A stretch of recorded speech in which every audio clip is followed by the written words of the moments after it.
So mga tol, masasaksihan na po natin mamaya ang laban ng kababayan natin na si Olympian Charlie Suarez sa San Diego, USA. Kalaban ng kampiyon sa WBO Junior Lightweight na si Emmanuel Baquero Navarrete. Malalaman na po natin mamaya ang resulta mga tol, kung makaka-upset nga ba ang Pinoy dito sa Meksikano. Matatandaan na sinabi po ni Charlie Suarez kamakailan na hindi daw siya papayag na hindi manalo sa World Championship. Minsan lang daw yan dumating sa buhay niya, kaya hindi na daw niya sasayangin ng pagkakataon. Ganyan nga po kapositibo si Suarez mga tol na masusungkit niya ang titulo. Kaya pala malaki ang kumpiyansa ni Charlie Suarez sa sarili niya. Grabe palang patayan ang ginagawa niya sa pag-iinsayo. Pagkatapos po kasi ng weigh-in nila kahapon, inilabas na po ni Charlie Suarez ang isinasagawa niyang training. Mapapanood po yan sa Sim Sports YT channel. Documentary po yan mga tol. At yan yung paghahanda ni Charlie Suarez kay Navarrete. So makikita po sa video mga tol na mala Guillermo Rigundo po ang training ni Suarez. Ginaya ng Team Suarez mga tol yung ginagawa ni Rigundo, kung saan umiikot at hinihilo ni Rigundo ang sarili niya.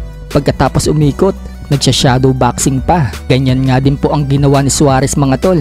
Umikot-ikot din ito mga tol, at pagkahinto, sabay shadow boxing din siya. Ang isa pa sa ginaya ni Suarez mga tol, yung ginawa ni Rigundo na tumatumbling sa sahig pa ikot-ikot. Ginaya po yan ni Suarez mga tol, tumambling-tumbling din po si Suarez. Pati yung pagsalo ng bola na ginagawa ni Rigundo, ginaya din ni Suarez. Mas in-upgrade pa nga po ni Suarez yung kanya. Habang nilalaro po kasi ng Pinoy ang tatlong bola, pinapasa po niya ito sa coach niya at ibabalik sa kanya, at sasaluhin naman po yan ni Suarez mga tol habang nasa likod yung kamay niya. So pampatalas nga po yan ng isipan mga tol. Wika nga po ni Suarez, talagang inabot daw nila yung limit na gusto nilang abutin sa pag-iinsayo. Nandiyan pa nga mga tol na tumatakbo si Suarez ng 40 minutes balikan. Pagkatapos paparusahan pa niya yung katawan niya, babagsakan pa yan na mabigat na bola. Ibig sabihin lang yan mga tol, ensayado talaga si Suarez mga tol na aakyat ng ring mamaya. Sinasabi nga din po ng sports analyst natin dito sa Pinas na si Atty. Ed Tolentino, noong hindi pa nagaganap yung weigh-in, timing daw ang pagkakataon na yan para kay Suarez dahil si Navarrete